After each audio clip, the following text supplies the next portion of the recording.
You're standing at your kitchen counter.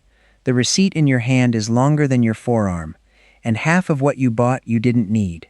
Here's the truth I learned far too late. Everything a 1950s housewife knew let her feed a whole family on a fraction of what you and I spend today. I spent nearly 40 years doing it the expensive, complicated way before I ever figured that out. So stay with me.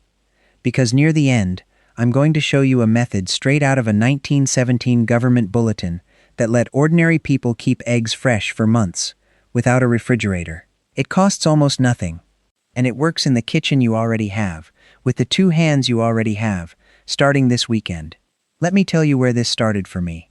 I was standing in my late mother's kitchen the winter after she passed, going through her cupboards, and I found a coffee can sitting right next to the stove, half full of something pale and solid. I almost threw it out. I thought it was ruined. It turned out to be the single most valuable thing in that whole house, and I'd been throwing mine in the trash my entire adult life. Let me explain. That can was full of saved cooking fat, bacon grease, drippings from a roast, the fat skimmed off a pot of soup. My mother poured every bit of it through a little strainer into that can, and she cooked with it all week long. Eggs fried in it, potatoes crisped in it, a spoonful stirred into a pot of beans to make them taste like they'd simmered with meat all day, when there wasn't a scrap of meat in the house. And here's what stopped me cold. I did the math on what I'd spent. For most of my adult life, I bought a fresh bottle of cooking oil almost every single week. Call it $4 a bottle, sometimes more. Over the years, that's thousands of dollars poured into a pan and then washed down the drain, while a free, better-tasting fat went straight into my garbage can with the bacon pan. Now, I know what you're thinking, because I thought it too. Isn't that old-fashioned grease bad for you? So I looked into it. Rendered animal fat has been used in kitchens for thousands of years. The 1950s housewife wasn't sick from her drippings can. She was walking 3 miles a day and eating real food in normal portions. The fat was never the problem. Here's how you do it, and it could not be simpler. Keep a small jar or metal can near your stove.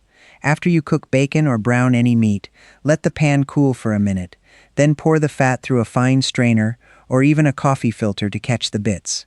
Cover it. Keep it in the refrigerator if you like, and it'll hold for months. That's your cooking fat. That's flavor you already paid for, used twice. I felt foolish. Genuinely foolish. Because that one coffee can told me my mother had been quietly living on secrets I'd never bothered to ask about, and she wasn't the only one. But saving fat was just the doorway. The next thing I learned made me realize how much I'd been tricked, and by whom. Let me ask you something. When your bread goes hard and stale on the counter, what do you do with it? If you're like me, you tossed it. For decades, I threw out the heel of every loaf and any bread that went stiff, and I bought more.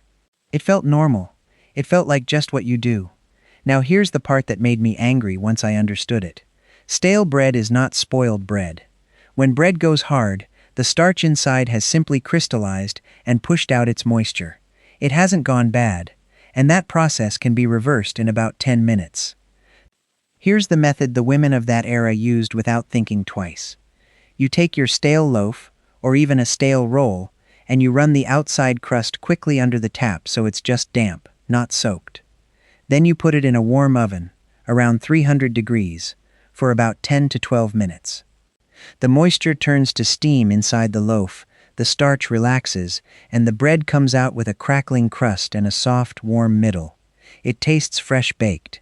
I did it the first time not believing it would work, and I stood there in my kitchen laughing because it was better than the bread I'd been buying. Now let me tell you why you never learned this. Because this is where it stops being a cute old trick and starts being something that cost you real money for a long time. Somewhere after the war, in the 1950s and 60s, an entire industry grew up around convenience. Sliced bread wrapped in plastic, loaded with softeners and preservatives designed to sit on a shelf. And the message that came with all of it, quietly, year after year, was simple. Don't fix it. Don't revive it. Don't stretch it. Just throw it out and buy another one. That message was worth billions of dollars to the people selling it, and it was worth a small fortune out of your pocket and mine. My grandmother's generation would have been horrified. In her house, bread was never wasted, not one slice. Stale bread became breadcrumbs. Older bread became bread pudding, or French toast, or was dried and grated to coat a piece of fish. A loaf of bread had 3 or 4 lives. In my kitchen, for 40 years, it had exactly one. That was the moment the whole picture started shifting for me. I realized I hadn't been careless. I'd been trained. Trained to buy, use once, and discard, on repeat, for my entire adult life. Therefore, I started digging into everything my mother's generation knew, and the deeper I went, the more it stung. Take milk. How many times have you run to the store because a recipe called for buttermilk and you didn't have any? I did that more times than I can count. Bought a whole carton of buttermilk, used half a cup, and let the rest turn in the back of the fridge until I threw it out. Here's what any 1950s cook could have told me in about 5 seconds. You don't buy buttermilk. You make it. You take 1 cup of regular milk, stir in 1 tablespoon of plain white vinegar or lemon juice, and let it sit for about 10 minutes. It thickens and sours just enough to do everything buttermilk does in pancakes, biscuits, and cornbread. 1 tablespoon of vinegar. That's the whole secret. I'd been driving to the store for years for something I could make standing at my own counter for pennies. And butter. This one truly got me. Butter has gotten expensive, and I know a lot of us feel that pinch every time we open the dairy case. The women of the Depression and the war years had a trick they called stretched butter, and it's beautiful in how simple it is. You let 1 stick of butter soften to room temperature, then you whip it with a fork or a beater while slowly adding up to half a cup of water, or even a little warm milk. The butter absorbs the liquid and nearly doubles in volume. It spreads beautifully. It tastes like butter, because it is butter, and 1 stick suddenly does the work of almost 2. During the war, when butter was rationed down to a few ounces a week per person, this is how families kept butter on the table at all. Now I want to talk directly to you. If money is tight right now, if you're on a fixed income, if the checks don't stretch the way they used to, if your knees or your hands or your back don't let you stand and cook the way you once did. This next part is especially for you, because I want you to know that not one thing I'm sharing today requires you to be strong, or fast, or well off.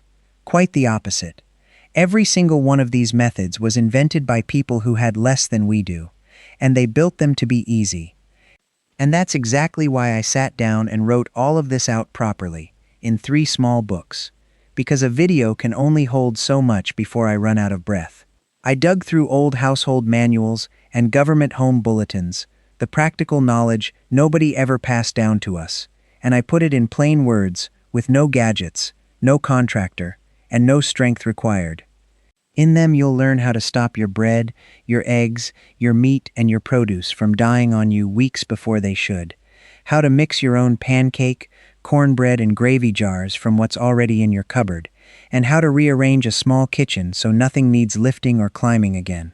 Everything is built for 1 or 2 people watching every single grocery trip, and there's a 7-day money-back promise.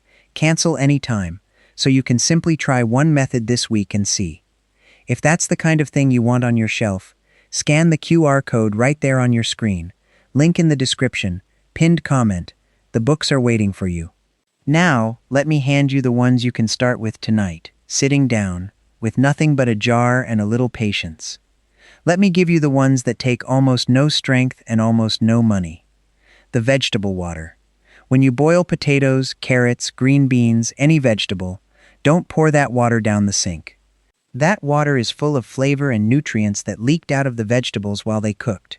Let it cool, pour it into a jar, and keep it in the refrigerator. It's an instant, free broth. You use it to cook rice, so the rice tastes like something instead of nothing. You use it as the base for soup. You use it to thin a gravy. A can of store broth costs $2 or $3, and here you are pouring the same thing down your drain twice a week. Saving it takes no strength at all. You just don't tip the pot into the sink. You tip it into a jar. Here's another one for tired hands. Eggs. If a recipe feels like too much work, remember that a couple of eggs scrambled into leftover rice, or an egg cracked over a piece of toast with a little of that saved bacon fat, is a complete, cheap, filling meal that takes 4 minutes and costs less than $1. My mother called it a poor day supper, and honestly, on the days I don't feel like cooking, it's still one of my favorites. And for those of you who can't stand at the stove for long, here's the trick that changed everything for a neighbor of mine who cooks sitting down at her kitchen table. She does all her chopping and mixing seated, in one bowl, and she leans on the one-pot method the old cookbooks are full of. One pot. Beans, a little saved fat, an onion, whatever vegetables are soft and need using, and that saved vegetable water. It simmers on its own. You don't hover, you don't lift heavy pans in and out of the oven. You make one pot in the morning, and it feeds you for 2 or 3 days. That is how frugal cooking was designed to work. It was never meant to exhaust you. It was meant to free you. Now, let me tell you about storing food, because this is where I lost the most money without ever realizing it, and where the old knowledge is almost magical. Potatoes. I used to buy a bag of potatoes and watch half of them sprout eyes and go soft before I could use them. Then I'd throw them out and buy more. Sound familiar? Here's what the old-timers knew. You store your potatoes with an apple. Just one apple in the bag or the bin with them. The apple gives off a natural gas that keeps the potatoes from sprouting. It sounds backwards, I know, but it works, and it's been known for generations. One apple, and your potatoes last for weeks longer. Onions. I used to keep mine in a bowl on the counter where they'd go soft and sad. The old method is to keep them somewhere cool, dark, and dry, and to keep them away from those very same potatoes, because potatoes and onions stored together make each other spoil faster. My grandmother kept her onions in an old pair of stockings, tying a knot between each one, hanging them in the cellar. Each onion in its own little pocket, air all around it. They'd keep for months. I tried it in my pantry, and I couldn't believe how long they lasted. Cheese. This one I'm almost embarrassed about. I used to wrap cheese in plastic, shove it in the drawer, and find it green and fuzzy a week later. The old trick is to wrap a block of cheese in a cloth lightly dampened with vinegar, then in wax paper or a loose wrapping, and keep it in the refrigerator. The vinegar stops mold from growing, but it doesn't soak into the cheese or change the flavor. That cloth keeps a block of good cheese fresh for weeks. Cheese is expensive now. Watching it go moldy is like watching dollars grow fur. But storing what you already have was only half of what these women knew. The other half is the part almost nobody remembers anymore, and it's the part I promised you at the beginning. Because here's a question that stopped me in my tracks. How did a family keep eggs through the winter, before every home had a refrigerator? How did they get through months when the hens weren't laying, without running to a store that, for many of them, was miles away and closed half the week? They didn't just do without. They had a method, and it's so effective that when I first read about it, I honestly didn't believe it was real. Let me take you back. In 1917, with the country at war and food being rationed and conserved everywhere, the United States Department of Agriculture and the home economics departments of several land-grant universities were teaching families how to preserve eggs at home for the lean months. The method they recommended most was something called water glass. The proper name is sodium silicate. It's a thick, syrupy liquid, and back then you could buy it at any drugstore for a few cents, and you still can find it today. Here's how it worked, and here's how it still works. You take fresh, clean eggs, unwashed, because the egg has a natural protective coating called the bloom that you want to keep. You mix the water glass with cooled boiled water, usually about 1 part water glass to 9 parts water. You pour it into a clean crock or a large jar, and you gently lower the fresh eggs down into it until they're fully covered. The liquid seals every tiny pore in the shell, so no air gets in and no moisture gets out. Then you put the lid on and keep it somewhere cool. And the eggs last. Not for days, for months. The old records talk about eggs staying good for 8, 9, even 12 months this way. Families would fill a crock in the spring and early summer, when eggs were cheap and plentiful, and they'd eat from that crock all through the winter, when eggs were scarce and dear. When they wanted an egg, they reached in, took one out, rinsed it off, and used it like it had been laid that morning. Now let me tell you why this hit me so hard. We've been taught that without a refrigerator, food just rots, and that we are completely dependent on that machine humming in the corner and on the store staying stocked.